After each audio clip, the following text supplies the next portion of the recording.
Today I'm talking with Matthew Castino. He's a data analyst at Canva, and he has a PhD in Behavioural Neuroscience from UNSW. Hi, Matthew. Hi. So Matthew, let's get right into your job. Can you tell me a little bit about what it's like being a data analyst at Canva? Yeah, sure. So, I guess a big part of it is trying to use data to drive strategy and think strategically.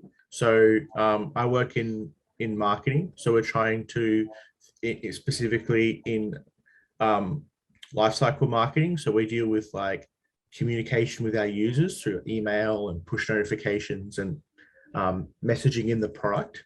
So a lot of it's also just providing the tools for them to have data at their fingertips to make quality decisions around their work. So if I understand it right, then your role as a data analyst is to work with the marketing team, sales and marketing team, to understand what customers need or what information they need to know about customers, to get that information, to communicate that information back to the sales and marketing teams, and also to build technical tools where they can access this information on their own the way that they need to in the future across international offices. Exactly right. So I've got stakeholders that work in Manila, and I've got stakeholders that work in the United States. Yeah. So if you could, Matthew, what would a typical day look like for you? So I do a lot of like what's called you'd call it hypothesis testing in psychology, but we call it A/B testing in business. So I help them run A/B tests to look at, like, for example, we roll out a campaign to some users, but not to other users. And we can test what campaigns and what changes that we make are effective. So there's a lot of hypothesis testing, and we use like a Bayesian experimental framework for that. The hard part, and I think that the thing that academia set me up well for, is looking in the right place for the data and for doing the correct analysis to get the right interpretation. Do you have any advice that you would give to a psychology student who is considering going on the PhD path? Consider the PhD as a stepping stone. That it doesn't necessarily have to be a stepping stone into a postdoc or into research or into academia.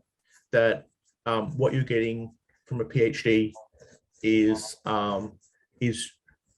a training, very, very good training in critical thinking. And my advice would be that those skills don't just apply to a career in academia.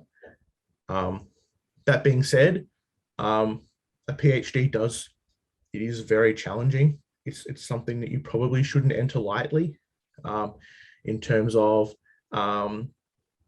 there's a lot of self-driven work. You have to sort of, at times, really find ways to self-motivate.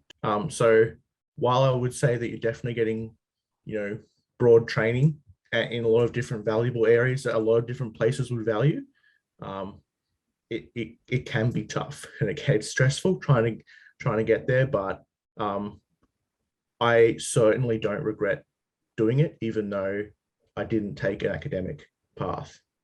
So Matthew, do you have any advice for someone who's thinking about a career in data analytics? So in your research, or in research or in psychology, you might be dealing with a small number of participants. And so analyzing that requires a different skill set to when you're analyzing a hypothesis test where you have hundreds of thousands or millions of users. So try and investigate the tools that are used in analytics outside of academia, and then think about how you can pivot the skills that you already have to and into using those tools for work. And the gap is not as big as you might think. All right, thank you so much for this, Matthew. It's been really interesting talking to you. Thank you. Bye.